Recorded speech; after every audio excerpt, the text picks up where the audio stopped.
this is Terry from Fabric Junction in the beautiful Black Hills of South Dakota. And today I'm going to show you a quilt that we call the 5 o'clock quilt because it takes 5 fabrics, 1 yard each. In here we did it in our beautiful line of pinks. And for the blue lovers, we do have the fabric in blue.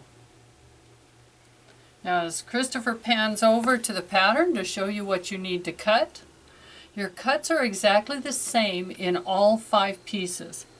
In each piece you will cut 10 6.5 inch squares, 10 3.5 by 6.5 inch rectangles, and 29 3.5 inch squares. So with that, I have 2 blocks laid out for us today in the order that I need them to cut. One of the things that I did when I made the original quilt is I gave each fabric a numerical letter, A, B, C, D, E. I started with A, and then I went around the clock. I went B, C, D, E. So that way I could keep my fabric straight. I set my whole pile of this color up, and then I would come over and do the same over here.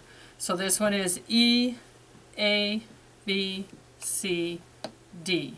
And that way I could keep my fabric straight on what color I wanted to work with, because each block has to have a piece of all 5 of your fabrics.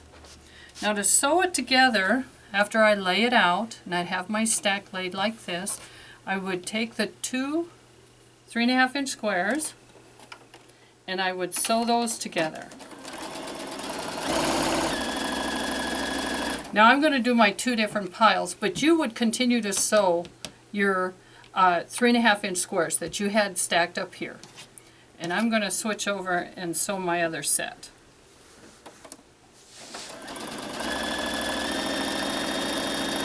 Once I had all of those, then I came up to sew my 2, my 3.5 and my 3.5, 6.5 rectangle.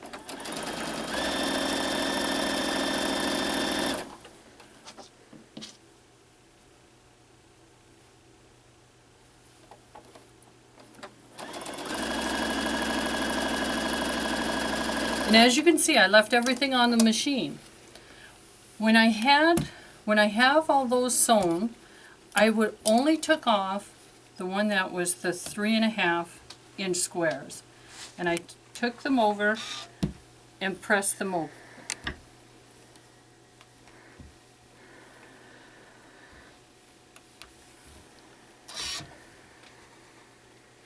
Okay, now I'm going to have to refer back to my block as to which one I had where you're doing all the exact same block. Whoop. There we go. Now I'm going to sew these together.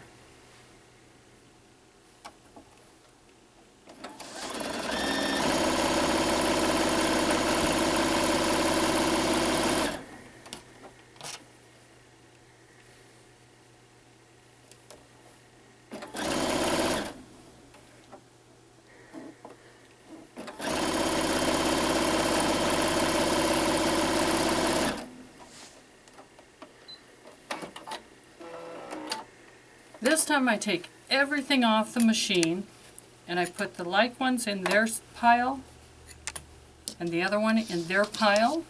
I press. Just need to press it open. The nice thing about this one, you don't need to worry real hard about which direction you press anything because you're not going to line up any of those seams.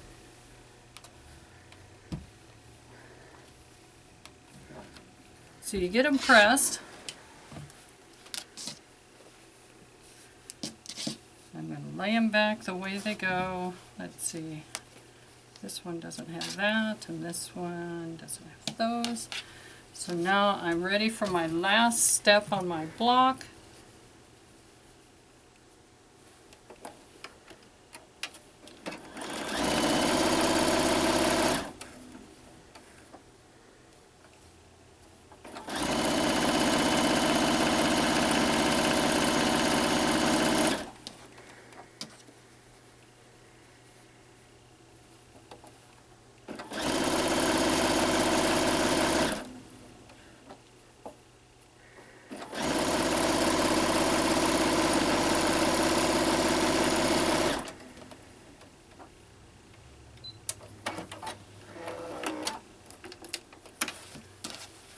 separate them.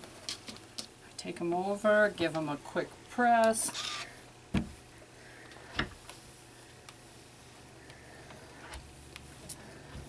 And I'd have one of my stacks done, but in this case I have my 2 samples done. Again, I lay them out. So then when I go in and lay it out to see how I want to lay it out for the quilt, I lay all my pieces across, starting and go 1, 2, 3, or A, B, C, D, E, and you'll actually put another A on the end because you will have 6 rows across and 8 rows down. Then I come and I turn, and this one would actually turn in. So I end up with, and I'll show you here in the middle what your section. If you would like to do it in rows, you certainly can, there, because I made it in rows. So I have one up, one down, this one's up, this one, or this is up, this one's down, this one's up. So I sewed it in rows. But if you find the rows confusing, you can opt to sell it into bigger squares. And the bigger square is, let me check where I'm at right. Nope, 1 too high. There I am. Here's where I want to go. Right here. So here's one block. Here's your second block. Here's a third. And here's a fourth. So this is a section. You can sew it into sections like this. And what makes this unique is it's easy to remember that 2 of the big 6.5s go in and 2 of them go out. And if you kind of look at this layout, these 2 are the exact same block because of after laying them out. But if you want to sew it in a section like that and do 2 in, 2 out, your next one, it might make it simpler for you to see the pattern versus going straight across. That is now up to you. But either way, I hope you have fun making our quilt called 5 o'clock, done with 5 beautiful fabrics. Thank you for watching us.